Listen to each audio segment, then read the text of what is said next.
Hello everyone. आज के lecture में हम बात करेंगे इकोनॉमी, टाइप्स ऑफ इकोनॉमी और पीपीसी के कुछ पॉइंट्स जो हमने लास्ट लेक्चर में कवर नहीं कर पाए थे। तो हम स्टार्ट करेंगे पहले पीपीसी के वो पॉइंट्स जो हमने लास्ट लेक्चर में कवर हम लोग नहीं कर पाए थे। तो इस लेक्चर में हम कुछ पॉइंट्स पीपीसी के कवर करेंगे, फिर हम आएंगे इकोनॉमी पे और टाइप्स ऑफ इकोनॉमी पे। पहले बात करते हैं पीपीसी की। जैसा कि मैंने आपको लास्ट लेक्चर में बताया था पीपीसी क्या होता है। तो मैंने कहा था PPC is the combination of two goods and services which a economy can produce when the resources are efficiently and effectively utilised. फिर हमने बात किया था सर पीपीसी का शेप कैसा होता है। तो हमने कहा पीपीसी का शेप कॉनकेव होता है। पीपीसी का शेप सर कॉनकेव क्यों होता है? क्योंकि हमारा जो एमओसी होता है वो क्या करता है, इंक्रीज करता है। फिर हमने बोला पीपीसी के दो बेसिक प्रॉपर्टीज थे। दो बेसिक प्रॉपर्टीज कौन कौन से थे? पहला, पीपीसी कॉनकेव होता है और दूसरा पीपीसी डाउनवर्ड स्लोपिंग होता है।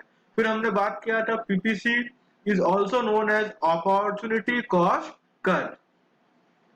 आज हम एक बात करेंगे, अगर हम बात करें पीपीसी की, फिर से मैं यहाँ बना दे रहा हूँ। पीपीसी का डायग्राम कुछ इस तरीके से हमने बनाया था लास्ट लेक्चर्स में।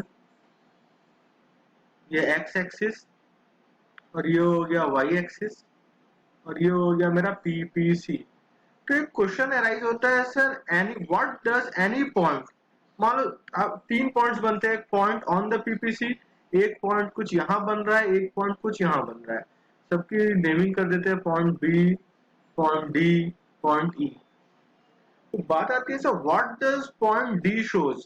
तो point D shows full utilization of resources, full utilization, full utilization of resources, या हम इसको कह सकते हैं फुल एम्प्लॉयमेंट, फुल एम्प्लॉयमेंट।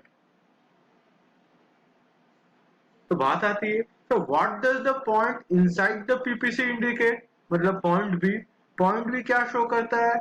तो point B shows under utilisation, under utilisation of resources, या इसे हम लोग बोल सकते हैं under employment of resources, under employment, under employment of resources. बात आती है सब पॉइंट ई तब क्या शो करता है। मैंने कहा point D shows full utilization of resources, point B shows under utilisation of resources. तो बात आती है point what does point E shows. तो point E, what does point E shows? तो point E is unattainable, unattainable। अब students गलती क्या करते हैं बच्चे, पॉइंट डी जब उन्हें लगता है फुल यूटिलाइजेशन है, पॉइंट बी अंडर यूटिलाइजेशन है, तो पॉइंट ई को वो बोलते हैं ओवर यूटिलाइजेशन। जबकि ध्यान दीजिएगा पॉइंट ई ओवर यूटिलाइजेशन नहीं होता है। क्यों नहीं होता है? क्योंकि पॉइंट डी, आपका ये पॉइंट पॉइंट पॉइंट डी जब आपको शो कर रहा है फुल यूटिलाइजेशन, और हमने लास्ट लेक्चर्स में पढ़ा था पीपीसी का मतलब क्या होता है, combination of two goods which a economy can produce when the resources are fully utilised. तो जब पॉइंट डी पे हम अपने रिसोर्सेज को फुल्ली यूटिलाइज कर ले रहे हैं, तो फिर ओवर यूटिलाइजेशन कहां से होगा? तो इसीलिए पॉइंट ई क्या शो करता है, unattainable.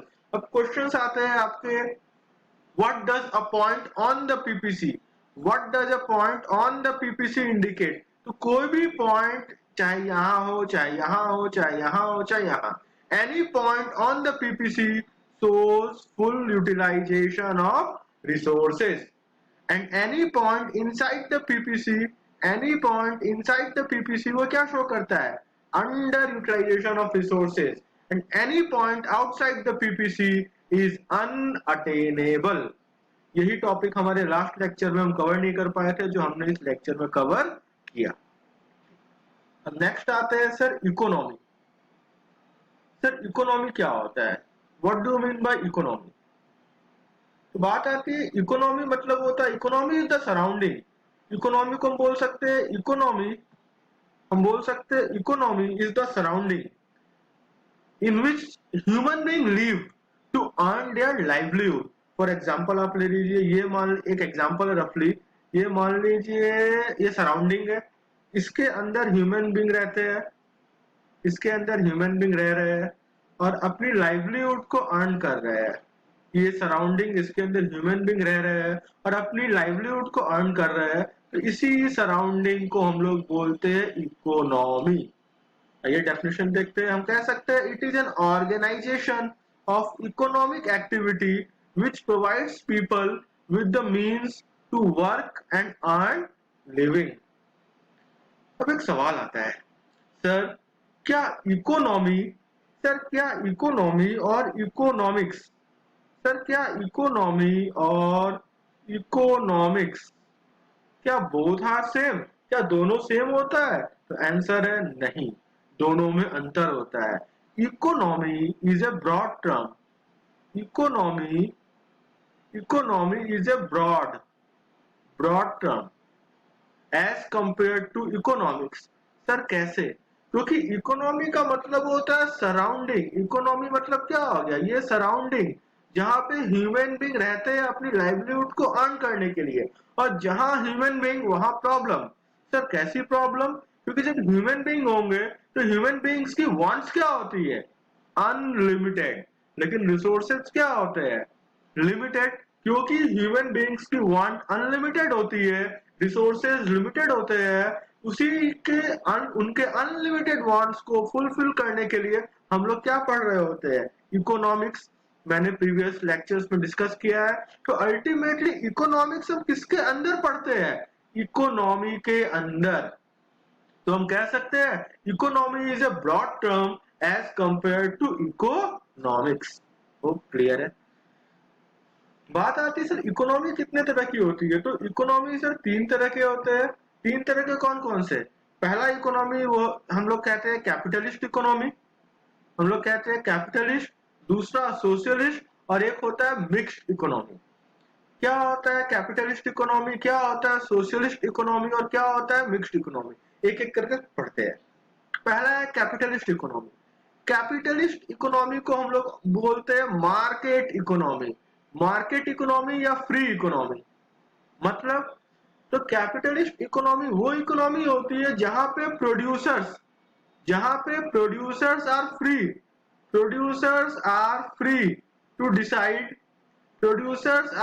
To decide what, how and for whom to produce. मतलब यहाँ प्रोड्यूसर्स फ्री होते हैं डिसाइड करने के लिए क्या प्रोड्यूस करे, कैसे प्रोड्यूस करे, किसके लिए प्रोड्यूस करे। In this economy the central problems are solved by the market forces of demand and supply। 1 marks का क्वेश्चन आता है, सर कैपिटलिस्ट इकोनॉमी में सेंट्रल प्रॉब्लम को कौन सॉल्व करता है? तो कैपिटलिस्ट इकोनॉमी में सेंट्रल प्रॉब्लम को सॉल्व डिमांड और सप्लाई फोर्स करता है। नेक्स्ट है सोशलिस्ट इकोनॉमी। सोशलिस्ट इकोनॉमी को हम लोग सेंट्रली प्लान्ड इकोनॉमी भी बोलते हैं। Socialist economy is also known as centrally planned economy. और सोशलिस्ट इकोनॉमी में जो हमारे सेंट्रल प्रॉब्लम्स होते हैं, what to produce, how to produce and for whom to produce, ये प्रॉब्लम सॉल्व कौन करता है? These problems are solved by the central government या central authority of the government। Repeat कर रहे हैं, पहला था कैपिटलिस्ट इकोनॉमी। कैपिटलिस्ट इकोनॉमी को हम लोग मार्केट इकोनॉमी या फ्री इकोनॉमी भी बोलते हैं। कैपिटलिस्ट इकोनॉमी में जो भी हमारे सेंट्रल प्रॉब्लम्स होते हैं उसे सॉल्व कौन करता है? Market forces of demand and supply. Next हमने पढ़ा सोशलिस्ट इकोनॉमी। सोशलिस्ट इकोनॉमी वो इकोनॉमी होती है जहां पे सेंट्रल प्रॉब्लम्स को सॉल्व कौन करता है? Central authority of the government. और सोशलिस्ट इकोनॉमी को हम लोग सेंट्रली प्लान्ड इकोनॉमी भी बोलते हैं। तीसरी इकोनॉमी होती है मिक्स्ड इकोनॉमी। मिक्स्ड इकोनॉमी वो इकोनॉमी होती है जहां पे दोनों के फीचर होते हैं, means It is a combination of both market and socialist economy. और इस इकोनॉमी में, in this economy, economic decisions are taken by both government as well as private sector, जो कि हमारे यहाँ होता है। इंडिया इंडिया इंडिया की इकोनॉमी कैसी इकोनॉमी है? Mixed economy. और हमारे इकोनॉमी में जो भी सेंट्रल प्रॉब्लम्स होते हैं उसका डिसीजन कौन लेता है? Both private sector as well as government. तो ये था हमारा टॉपिक इकोनॉमी और टाइप्स ऑफ इकोनॉमी। एक बार मेरे साथ रिपीट कर लीजिए। इकोनॉमी मतलब क्या होता है? Economy is the surrounding Economy is the surrounding in which human beings live to earn their livelihood. Sir economy कितने तरह के होते हैं? 3 तरह के होते हैं। कैपिटलिस्ट इकोनॉमी, सोशलिस्ट इकोनॉमी और मिक्स्ड इकोनॉमी। कैपिटलिस्ट इकोनॉमी क्या होता है सर? वो फ्री इकोनॉमी बोलते हैं या मार्केट इकोनॉमी बोलते हैं। इस इकोनॉमी में इकोनॉमिक प्रॉब्लम से रिलेटेड जो भी डिसीजंस होते हैं वो कौन सॉर्ट आउट करता है? Market forces of demand and supply. Socialist में कौन करता है? Central authority of the government. और मिक्स्ड में कौन करता है? Both government as well as private sector. एक लास्ट टॉपिक हमारा बचा है अब, difference between positive economics and normative economics. Sir क्या होता है पॉजिटिव और क्या होता है नॉर्मेटिव? तो पॉजिटिव इकोनॉमिक्स वो इकोनॉमिक्स होती है जहां पे हम अपनी सजेशंस नहीं देते हैं। मींस तो पॉजिटिव इकोनॉमिक्स वो इकोनॉमिक्स होता है जो डील करता है what is, what was and what will be. क्या है, क्या था और क्या होगा। लेकिन नॉर्मेटिव इकोनॉमिक्स वो इकोनॉमिक्स होती है जहां पे हम सजेशंस देते हैं। Means normative economics is those economics which deals with what should be, what is, what was, what will be।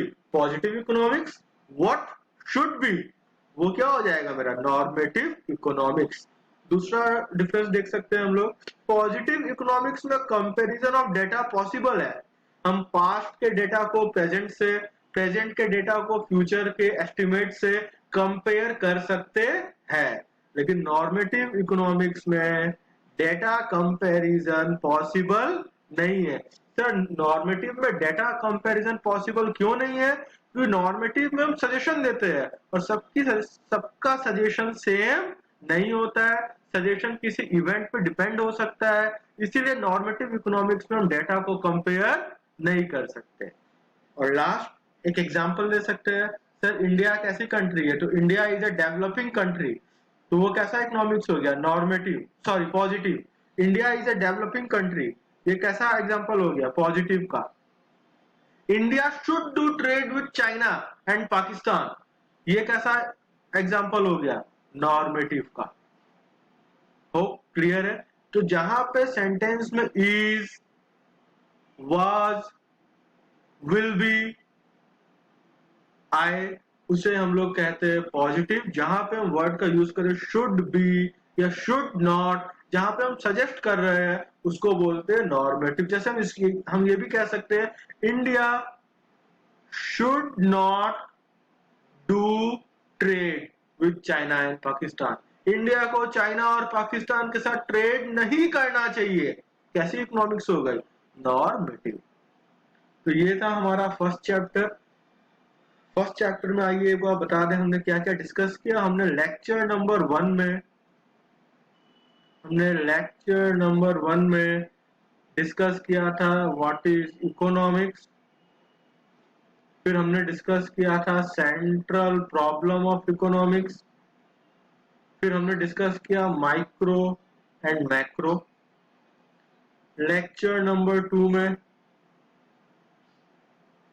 Lecture number two में हमने डिस्कस किया PPC, MOC and opportunity cost के बारे में। और इस लेक्चर में हमने डिस्कस किया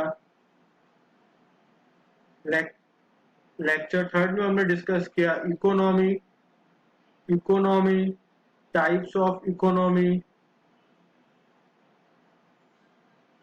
और हमने डिस्कस किया पॉजिटिव इकोनॉमिक्स, नॉर्मेटिव इकोनॉमिक्स और पीपीसी का कुछ पार्ट जो हमने लास्ट लेक्चर में हम डिस्कस नहीं कर पाए थे उसे हमने थर्ड लेक्चर में कवर अप किया है। होप आज की क्लास आपको समझ में आई। अगर किसी को भी कोई भी प्रॉब्लम्स होती है तो वो मुझसे कांटेक्ट कर सकता है। मेरा नंबर यहाँ पे है, आप देख सकते हैं। दोनों नंबर, ये व्हाट्सएप नंबर है मेरा, और ये एक नंबर है 8299, इट इज 8299143711।